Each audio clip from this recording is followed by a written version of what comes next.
All right, welcome back. It's Free Therapy Wednesday. Each week, we like to check in with Dr. Laura Saunders for a midweek mental health boost. Yes, and today we are talking all about the importance of sleep. Hi, Dr. Saunders. Thank you so much for joining us. How are you? I'm asleep right now. You've been asleep all day. You are, I think you early morning folks are chronically sleep deprived, and I have a lot of empathy towards you for all of that. No, and it's true, and people are like, oh, how long have you been doing this job? And I'm like, 29 years, 26 of them at Channel 3. And they're like, oh, you must be used to it. I'm like, no, you never really get used to it. You just wake up and you're tired. You just do it, yeah. Right, you just have the stamina and grit to get yourself through. But some new research that was what we call a meta-analysis, right? So it looked at hundreds of studies, looked at the three types of poor quality sleep, which is sleeping less than usual, which I think you early morning folks get happen on a regular basis, keeping awake for extended period of times.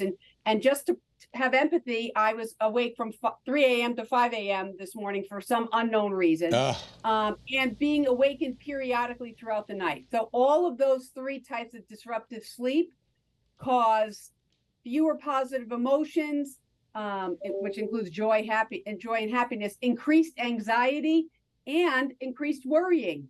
Oh boy. Go ahead. I was just going to say, what happens if you experience all of those sleep disruptions? At one time, I have, again, sympathize with you. It's a difficult day to get through. All right. It says sleep loss is indicated in almost every psychiatric diagnosis. Right. So, and we're not going to spend time, diagnosing a lot of folks. However, what I do like to emphasize is that we need to prioritize things and habits and behaviors in our life that will improve our connection to quality sleep. So that is the sort of the message that I want to send. All right. Are there ways, to help us get better sleep? Yes. So let's start with younger children, right? So with younger children, two mistakes that parents often make is granting too many bedtime requests and staying with their children until they fall asleep, right? When you do those things, it doesn't allow children the ability to learn to fall asleep on their own. With elementary school age children, what we need to see is that even though we're shifting into summertime mode, and yes, people will go to bed a little later and sleep in, you don't want to drastically change their routines by too many hours. An hour or two difference is fine, but you don't want to, have your elementary school age children going to bed at midnight. And now you're talking about obviously going into the summer months where sleep schedules could potentially change. And I think that really affects teenagers probably the most, right? Yes. We know that teens live in a chronic state of sleep deprivation. Certainly they do during the school year in terms of school and extra homework and after school activities and going to bed late.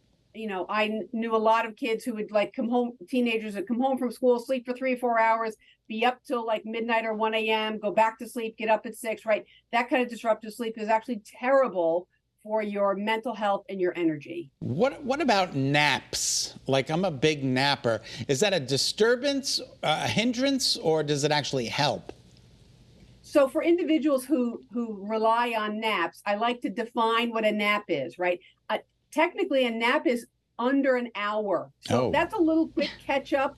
So anything much longer than that, like if you're sleeping 2 or 3 hours as a nap, I call that a sleep, not a nap. And again, you don't want those naps to be disruptive to your ability to go to sleep at night, because that's what would make them more problematic. Right. And then so for adults, helping to get better sleep, parents or people like us who maybe do some shift work, you say even just bumping your bedtime back 15 to 30 minutes, that could really help as well, right? Absolutely. You want to look at your caffeine intake, right? I mean, as we age, our ability to tolerate caffeine changes. So you want to look at your caffeine intake. You also want to look at your alcohol intake, because while alcohol can help the onset of sleep, it often causes an awakening in the middle of the night. So you want to look at your alcohol usage and your caffeine use, but even shifting your sleep 15 to 30 minutes can just give you a little bit better quality sleep. We only have about 30 seconds, and I know it's a premature question, but Should you start practicing getting back to those regular sleep habits towards the tail end of summer?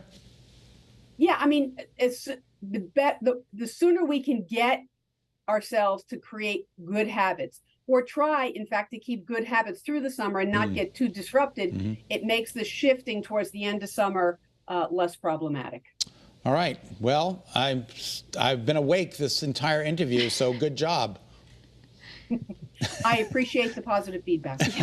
Thanks, Dr. Saunders. We appreciate it. All right, coming up next on this Wednesday afternoon, the warmer weather has arrived. So before we really get into summer, now is the time to replace your old windows. Window Nation is here to take us step by step through the process. All right, and later, a savory and delicious snack. Trust us, we already sampled it. Totally addictive.